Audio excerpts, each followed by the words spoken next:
असते माझ्या भारत मातेच्या जमिनीसाठी माझा प्राण जरी व्यतीत झाला तरी प्राण व्यतीत करायला तयार आहे. काय म्हणतं त्याचं अंतकरण बघा.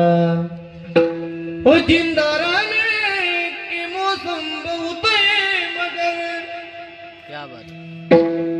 जान देने की रुत रोज आती नहीं. उष्ण और इश्क दोनों कुर्सवा करे. ए जवानी जो खूने दोनाती नहीं. आज धरती बनी दुल्हन साथी हो. अब तुम्हारे हवाले वतन साथियों कर चले. हम पिता जानो तन साथियों. अब तुम्हारे हवाले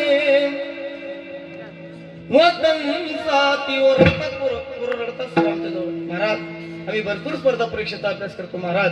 मला तरी भरतीमध्ये भरले जात नाही. अभ्यास करतो महाराज. भरपूर प्रॅक्टिस करतो. त्या पोरांना एकदा सांगायचं तरुणांना ऐका घरी बसून सुद्धा धर्माचं रक्षण होऊ शकते. परिणाम या व्यासपीठावरून तुम्हाला का सांगतोय का जगाच्या पाठीवर आता एकच व्यासपीठ शिल्लक राहिलं की तिथं 2 तास कीर्तन करायचं लोक ऐकतात. एखादा नेता तुम्हाला किती आवडू द्या 5 मिनिटं त्याने टीव्हीवर भाषण लांबवलं तुम्ही कंटाळून टीव्ही बंद करतात. पण इथं येणाऱ्या कीर्तनकाराने अर्धा तास कीर्तन लांबवू द्या कधीच तुम्ही उठून जात नाही का. तुम्हाला माहिती इथं येणारा कीर्तनकार कधीच तुमची दिशाभूल करू शकत नाही. म्हणून तरुणांनो घरी बसून सुद्धा धर्माचं रक्षण होऊ शकते. जे व्यसन करतात ना तुम्ही त्या व्यसनाचा त्याग करा. महाराज रोज माझ्या